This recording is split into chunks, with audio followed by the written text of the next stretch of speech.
on vous propose de découvrir une petite vidéo qui est issue d'une web-série qui s'appelle « Et tout le monde s'en fout ». Alors, qu'est-ce que c'est « Et tout le monde s'en fout », vous allez me dire?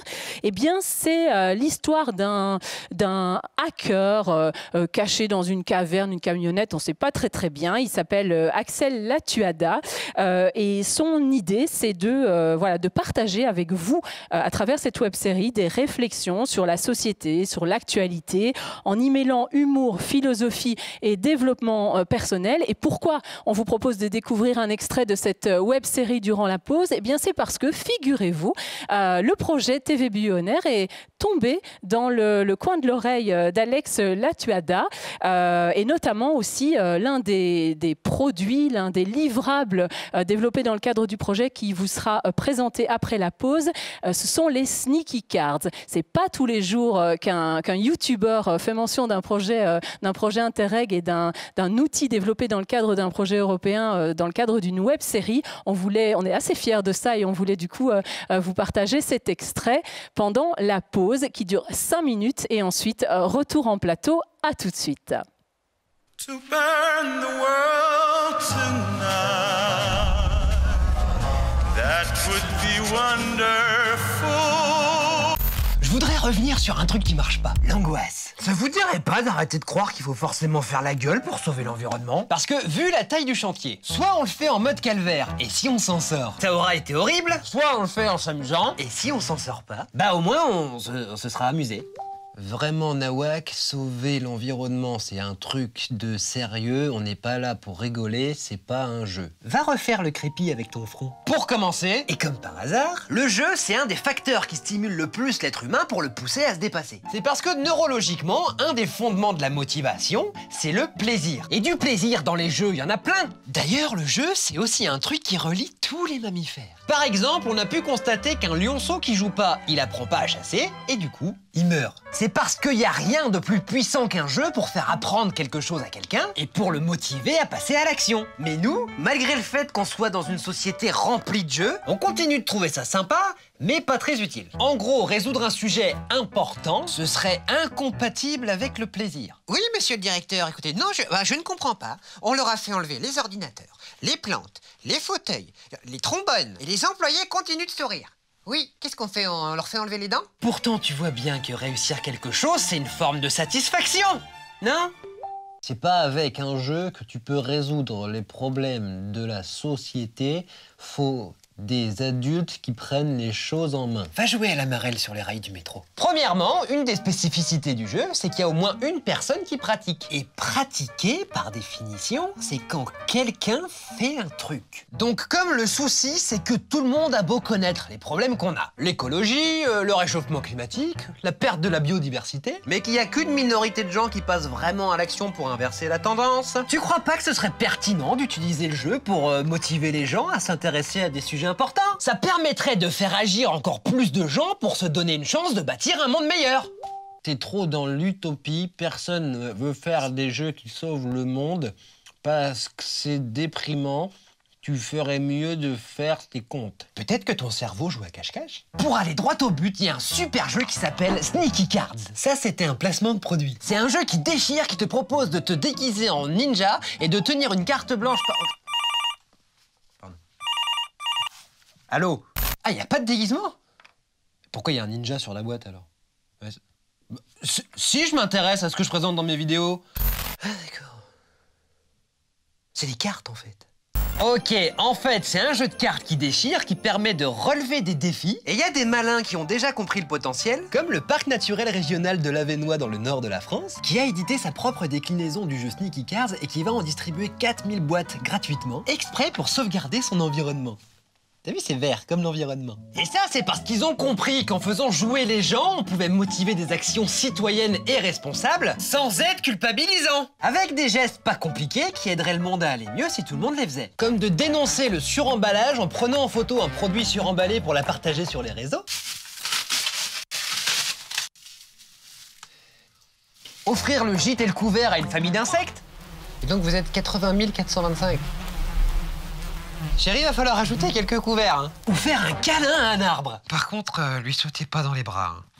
En gros, des trucs qui façonnent plutôt un meilleur quotidien. Et le plus fun, c'est qu'à chaque fois que t'as accompli un défi, tu dois passer la carte à quelqu'un pour qu'il le fasse à son tour et qu'il la passe lui aussi à quelqu'un d'autre. Tu veux que je te fasse un schéma? Tu peux même suivre le trajet de ta carte à travers le monde en utilisant l'application gratuite ou le site internet Sneaky Cards.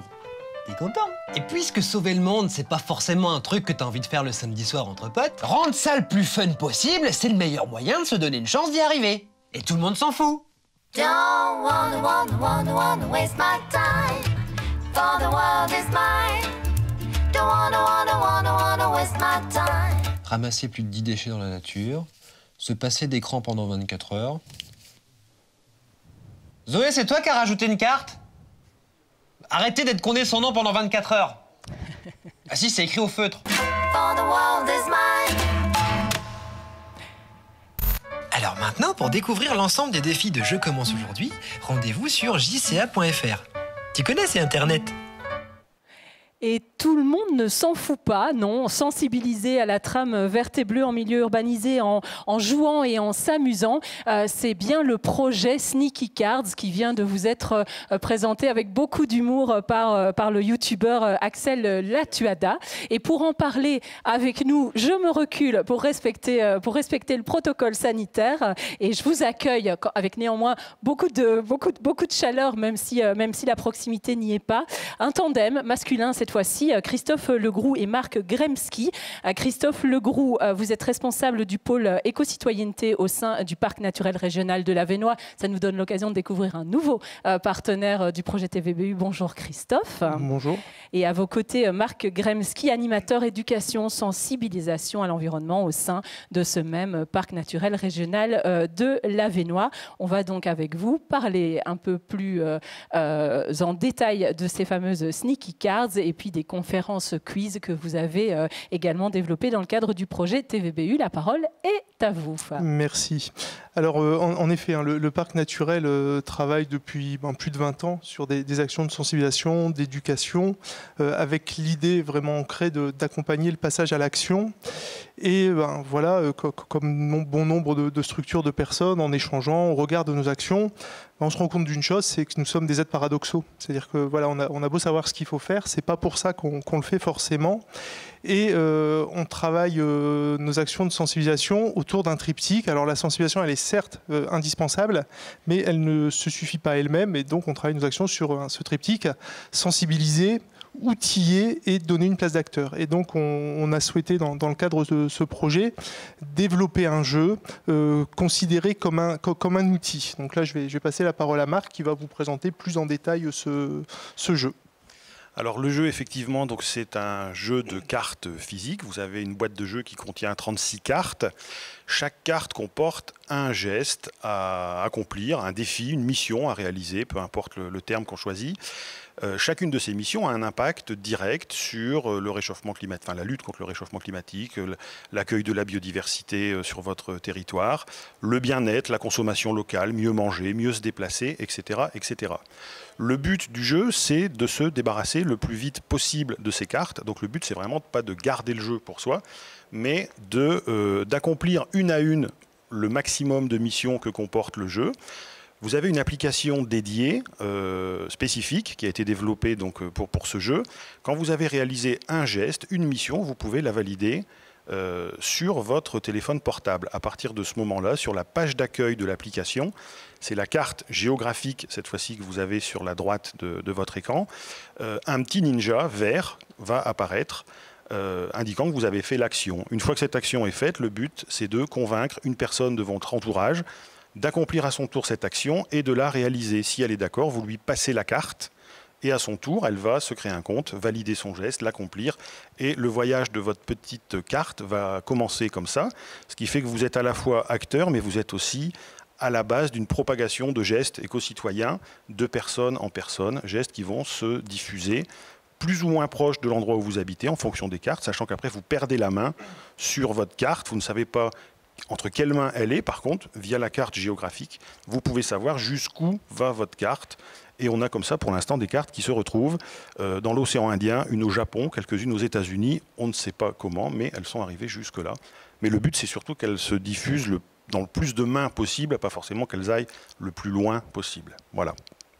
Alors, avant d'aller plus loin dans l'explication du jeu, on va revenir à la phase sensibilisation, parce que donc le jeu, c'est bien la phase outil qui va donner une place d'acteur. Et donc, pour cette phase de sensibilisation, nous avons conçu une conférence quiz. Alors, c'est simple, hein, c'est que nous intervenons pendant 1h30 devant un public. Et cette conférence quiz, alors c'est plus quiz que conférence, on emmène le public dans une histoire autour de 4 thématiques: l'alimentation, les déchets, les matières premières et la biodiversité. Et cette conférence quiz est ponctuée d'extraits vidéo, de photos, d'illustrations, et ponctuée d'une 20aine de questions. Et à l'issue de ces conférences quiz, on remet le jeu aux participants. Mais le plus simple, c'est de voir en image ce que donne la conférence quiz.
Des images qui ont été tournées avant la période Covid, on s'en doute. Hein. Oui, donc le jeu a été lancé il y a bientôt 1 an et demi, donc c'était au mois d'avril 2019. Ça fait plaisir de se souvenir qu'on a pu se rassembler nombreux tout à fait, dans une mais salle. ça reviendra. Donc vous voyez que c'est une conférence quiz tout terrain.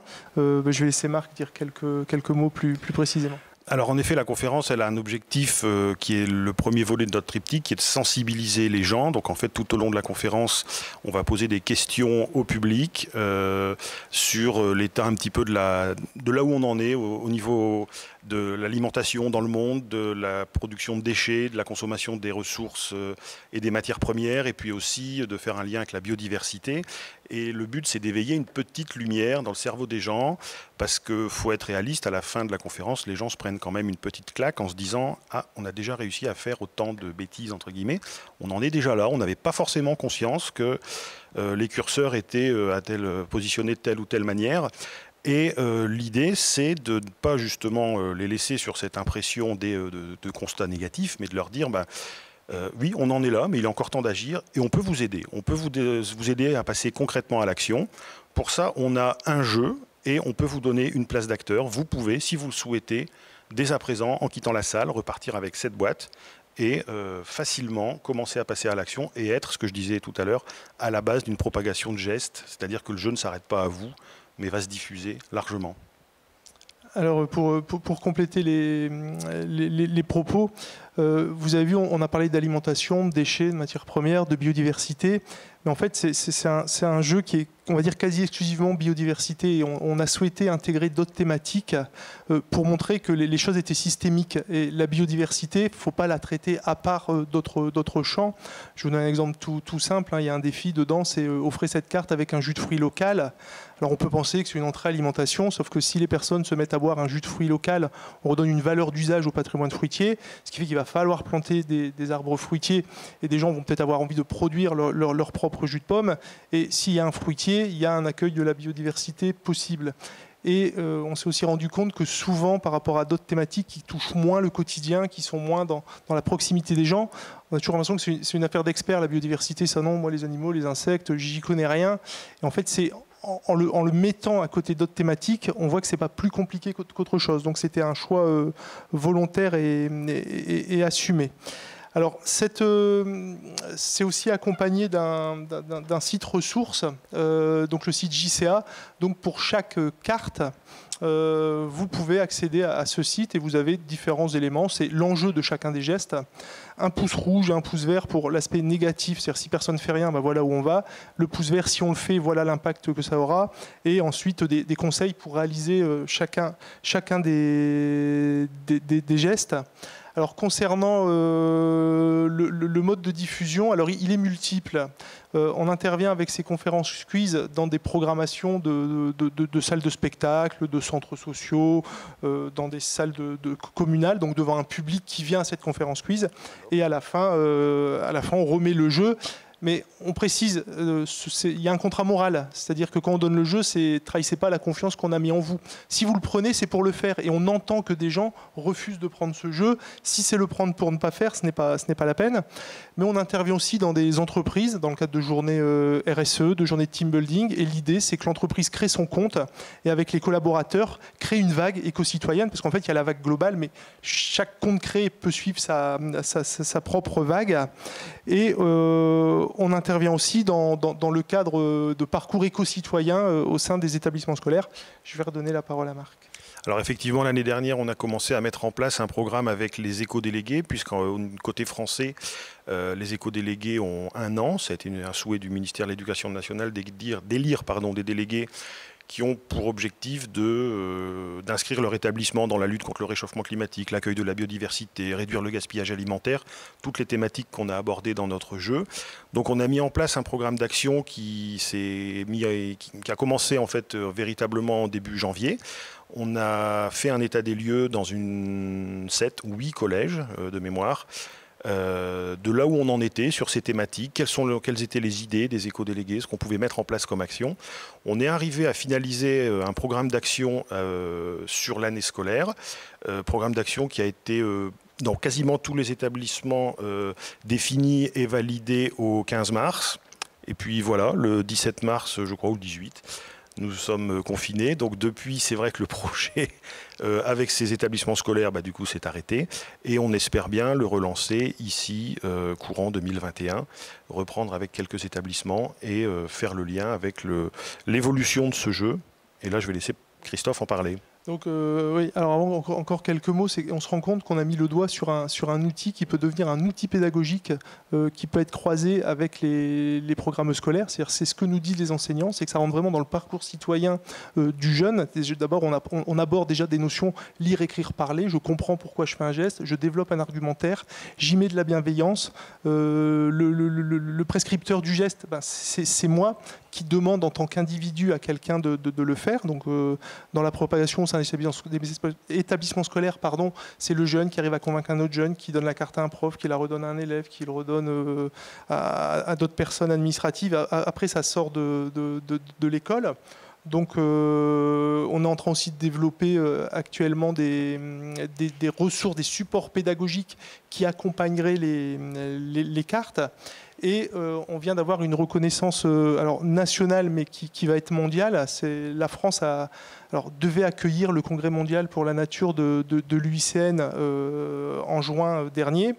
C'est reporté en 2021 pour cause de Covid. Alors ce congrès mondial, c'est en gros la COP21 de la biodiversité. Tous les 4 ans, l'UICN organise ce congrès sur un continent différent. Donc il y a 4 ans, je crois que c'était Hawaï, il y a 8 ans Johannesburg. Cette année, donc c'était pendant 48, cette année c'est en France, c'est la première fois que ça a lieu en France, donc c'est à Marseille, et on nous a demandé de faire une édition spéciale pour l'UICN, français-anglais. L'idée, c'est d'aller diffuser ce jeu aux partenaires et représentants des différents gouvernements qui seront présents à Marseille pour générer des vagues éco-citoyennes en lien avec la biodiversité dans le monde entier. On a des partenariats qui sont en train de se créer, par exemple avec Toyota, qui va envoyer des jeux à chacun des sites de production de Toyota dans le monde pour challenger ces sites de production à faire des vagues éco-citoyennes la plus grande possible. Un partenariat avec la Massif qui est en train de se mettre en place, où la Massif, via ses sociétaires, ses adhérents, va générer des vagues éco-citoyennes. On a créé un espace d'exposition permanent qui sera présent au Forum des Sciences. Les gens qui viendront pourront appréhender le jeu, repartir avec cet outil. Alors, dernière chose, pour vraiment vous illustrer le côté outil qu'on a dans la poche, un exemple qui m'est arrivé, moi, avec mes filles, j'ai 2 filles adolescentes. Alors, c'est pas spécialement biodiversité, les gestes que je vais vous illustrer, mais on était invité en avril dernier. Là, on n'était pas encore confiné au mois d'avril 2019. Et en dessert, on a une tarte aux fraises. Et donc, j'ai Solène qui me fait « Papa, les fraises, c'est pas de saison ». Je fais « Solène, on est invité, tu manges ta tarte ». Sauf que Solène, du coup, dans l'après-midi, elle a pu aller voir Marraine Béné, 42 ans, avec sa carte, demande à quelqu'un le dernier légume qu'il a mangé, vérifie s'il est de saison. Et donc, elle a pu poser la question, expliquer le jeu. Et puis Marraine Béné a compris, du coup, en répondant les carottes qui n'étaient pas plus de saison au mois d'avril, que les fraises l'étaient encore moins. Et sans être moralisatrice, voilà, Solène avait un outil dans sa poche où elle a pu passer un message. Et Marraine Béné a compris, et à son tour, elle a passé le message à quelqu'un. Donc, c'est vraiment quelque chose qui se veut de très concret. Merci beaucoup à vous deux pour cette présentation effectivement très concrète mais aussi très complète de ces deux outils Conférence Quiz et Sneaky Cards. Une question est arrivée pour vous sur le chat et elle est elle aussi très concrète. Est-ce que ces Conférences Quiz, manifestement l'outil intéresse, est-ce que vous les organisez aussi en dehors du périmètre du parc naturel de l'Avesnois ? Alors, cette question nous est souvent posée, elle nous fait plaisir et on est un peu coincé pour répondre positivement à toutes les demandes. Aujourd'hui, il y a une réflexion de régionalisation de cet outil. Donc, quand je dis régionalisation, c'est côté français, parce que nous sommes parc naturel, nous sommes légitimes pour intervenir sur le territoire du parc, c'est déjà 140 communes. Pour autant, nous avons fait des formations à Beauvais, à Amiens, pour des enseignants. Donc, on s'autorise aujourd'hui à prendre un peu de temps pour former des groupes de relais sur le territoire qu'on pourra outiller de ce jeu et qui pourront le diffuser. Aujourd'hui, à un moment, ce sera à chacun, je pense, de prendre ses responsabilités et de dire si l'outil intéresse, comment on peut trouver nous des relais qui vont le développer sur leur territoire. C'est aussi la philosophie, une application de la philosophie des Sneaky Cards en fait. Hein, on passe on passe le témoin. Tout à fait. Et puis donc, on a vraiment beaucoup de demandes parce que c'est finalement assez simple. En fait, moi, c'est tout ce que j'aime pas sur les réseaux sociaux, les chaînes qu'il ne faut pas casser. Sauf que là, il y a un outil concret. Quand je passe, tenez, Nathalie, prenez. Vous avez le choix de refuser la carte, mais si vous la prenez, là encore, il y a un contrat moral. Ne trahis pas la confiance que j'ai mis en toi. Et du coup, vous faites le geste. Et j'ai oublié de dire aussi, c'est qu'il y a le plaisir de pouvoir suivre la vie de ces cartes et la vie individuelle de ces cartes. C'est-à-dire que quand j'ai passé ma carte à Nathalie, Nathalie va faire le geste. Moi, je reçois une notification et je vais avoir le plaisir de voir qu'elle a voyagé, mais le plaisir aussi de voir le commentaire ou la photo de Nathalie en action en train de faire le geste. Bah écoutez, Paris tenu, vous me passerez une carte, voilà, vous me passerez une carte en coulisses. Merci Christophe Legros, on le rappelle, hein, vous êtes responsable du pôle éco-citoyenneté au sein du parc naturel de l'Avesnois et vous étiez venu avec Marc Gremski, également actif au sein de ce parc naturel, mais en tant qu'animateur éducation et sensibilisation à l'environnement. Merci à vous deux, on vous raccompagne. Merci.